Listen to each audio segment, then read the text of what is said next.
আসসালামু আলাইকুম everyone, welcome to my channel. সবাই কেমন আছেন? আশা করছি ভালো আছেন। আমিও ভালো আছি, আলহামদুলিল্লাহ। এই তো প্রতিদিনের যে কাজ, সেই কাজটাই করতেছি। রান্না করা শুরু করে দিয়েছি। এটা ছিল আমার দুপুরের রান্না।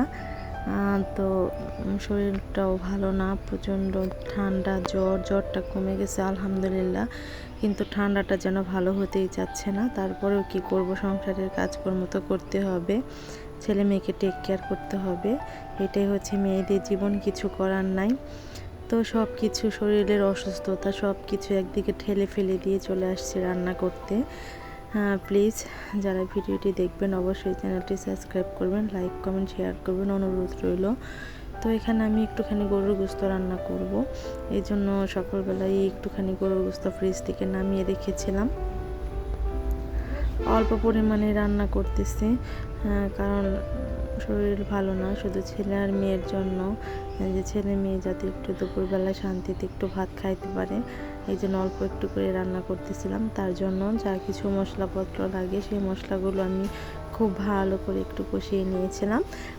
তারপর এখানে পরিষ্কার করে কেটে ধুয়ে রাখা গরুর মাংসটা দিয়ে দিয়েছি। গরুর মাংসটা দিয়ে আমি খুব ভালো করে কষিয়ে নেব, কারণ হচ্ছে কষানি যদি ভালো না হয় তাহলে কিন্তু তরকারিটা খাইতে এত বেশি মজা লাগে না।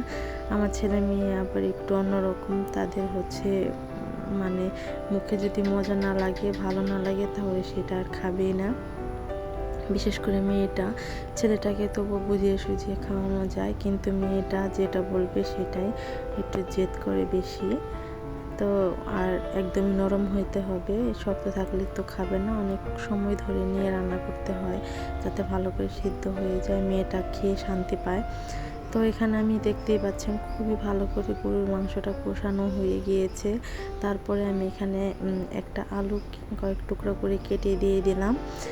আমার ছেলে আবার আলু খাইতে পছন্দ করে, তার হচ্ছে মাংসের ভিতরে আলু লাগবে, মাংসের মধ্যে আলু খাইতে সে খুবই পছন্দ করে। সে ওই 2 পিস মাংস নেবে আর 1 পিস আলু নেবে, বাস তার খাওয়া শেষ। তো এই যে মাংস আলু সহ সব কিছুই আমার সুন্দর করে কষানো হয়ে গিয়েছে। এখন আমি ঝোলের জন্য পানি দিয়ে দিচ্ছি, পরিমাণ মতো পানি দিয়ে এটা আমি সুন্দর করে রান্না করে নেব। তো ঝোলের জন্য পানি দিয়ে দিলাম। এই তো ফাইনালি আমার রান্নাটা কিন্তু শেষ হয়ে গিয়েছে, একটু ঝোলঝোলি রেখেছি। তারপরে এখানে আমি আবার আমার জন্য একটু মিষ্টি কুমড়া ডোগা দিয়ে আর একটা আলু কেটে দিয়ে শুটকি মাছ দিয়ে একটু রান্না করে নিয়েছি। তো ভিডিওটি এখানে শেষ করব। সবাই ভালো থাকবেন, সুস্থ থাকবেন, মাই ওয়ার্ল্ডের সাথে থাকবেন। ধন্যবাদ সবাইকে, আল্লাহ হাফেজ।